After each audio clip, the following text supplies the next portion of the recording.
Bantuan bagi korban gempa di Mamuju, Sulawesi Barat terus berdatangan. Kita langsung bergabung dengan reporter Syamsul Ma'arif untuk informasi terbarunya. Syamsul. Ya, Andro dan Tisa, benar sekali saat ini bantuan untuk logistik bantuan gempa untuk saudara-saudara kita yang saat ini masih mengungsi terus berdatangan, dan bantuan-bantuan ini kemudian di-drop di Bandara Tanpa Padang Mamuju yang nantinya akan didistribusi oleh Angkatan Udara dengan menggunakan heli ke lokasi-lokasi yang saat ini masih terisolir.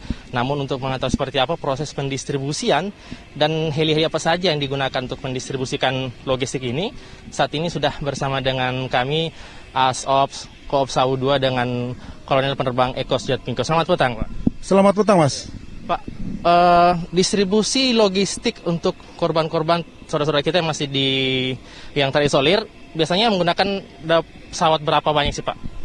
Baik, diawali pada hari Jumat waktu itu tanggal 15 Januari 2021, saat setelah kejadian gempa 6,2 skala Richter, kami diperintahkan oleh Kepala Staf Angkatan Udara ditindaklanjuti oleh Panglima Koops AU 2 untuk kami melaksanakan operasi pemantauan melalui udara untuk mengasesmen atau mendata kira-kira dampak kejadian dari gempa tersebut terhadap Mamuju dan Majene.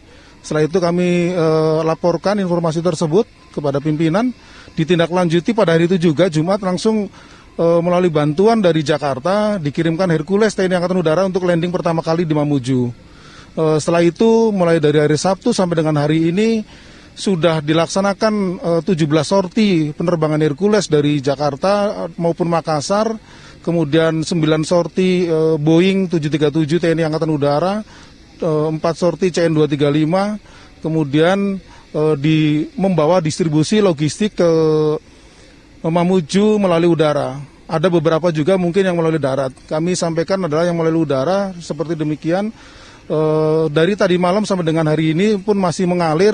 Sampai dengan hari ini kurang lebih 246 ton atau 296 ribu yang setelah landing atau mendarat di Bandara Mamuju, sebagian besar dialokasikan ke posko utama, namun sebagian lagi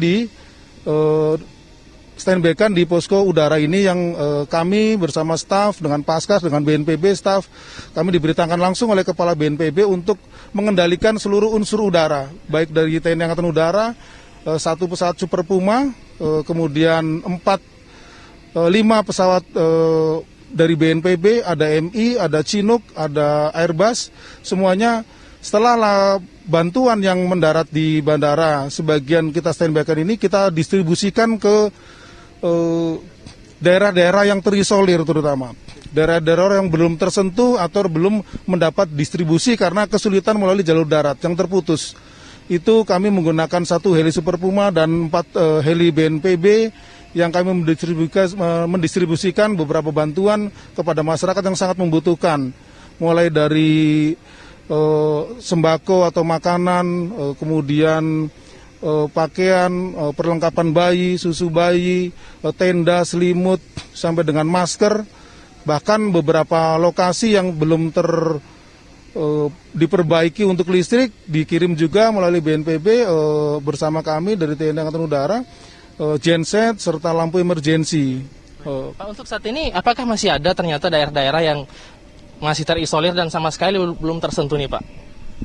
Sebagian besar daerah-daerah terisolir sudah kami petakan bersama BNPB, bersama tentunya kami koordinasi dengan posko pusat untuk mendistribusikan logistik tersebut. Daerah-daerah sebagian besar sudah kami distribusikan atau kami kirim bantuan, namun masih ada beberapa memang tidak banyak. Namun untuk menyikapi hal tersebut, karena penyebabnya adalah daerah tersebut sangat sempit situasinya di daerah lembah-lembah gunung, kemudian tidak ada area untuk heli mendarat di sana. Sehingga kami melaksanakan pendistribusian di lokasi yang terdekat dengan daerah tersebut memang. Tapi insya Allah sampai saat ini daerah-daerah terisolir tersebut sudah bisa melalui jalan pendekat tadi kita distribusikan logistik maupun bantuan. Pak, apakah termasuk juga ada skenario yang disiapkan ketika misalnya ternyata ada lokasi yang benar-benar tidak bisa dijangkau sehingga terpaksa heli harus menggunakan tali untuk menyuplai logistik seperti itu?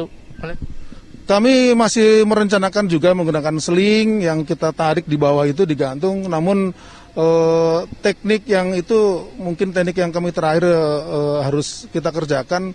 Sementara apabila daerah tersebut tidak bisa didarati, kita melaksanakan teknik adalah di airlanditkan atau helikopter tidak mendarat full menyentuh tanah, namun hanya sekitar setengah meter atau 1 meter. Nanti bantuan yang kita berikan kepada orang yang menangkap di bawah atau kita lempar di tanah. Kalau hanya 1 meter tidak rusak bantuan tersebut. Ya. Baik, terima kasih Komandan atas informasinya. Sama-sama. Anu dan saya, itu tadi seperti apa mekanisme dari pendistribusian logistik, dan tentunya kita berharap agar logistik untuk korban gempa yang masih terus bisa terdistribusi dengan baik. Itu dulu, Andro dan Tisa, kita akan kembalikan ke rekan-rekan dulu di Jakarta. Baik, terima kasih Syamsul Ma'arif atas laporan Anda langsung dari Mamuju, Sulawesi Barat.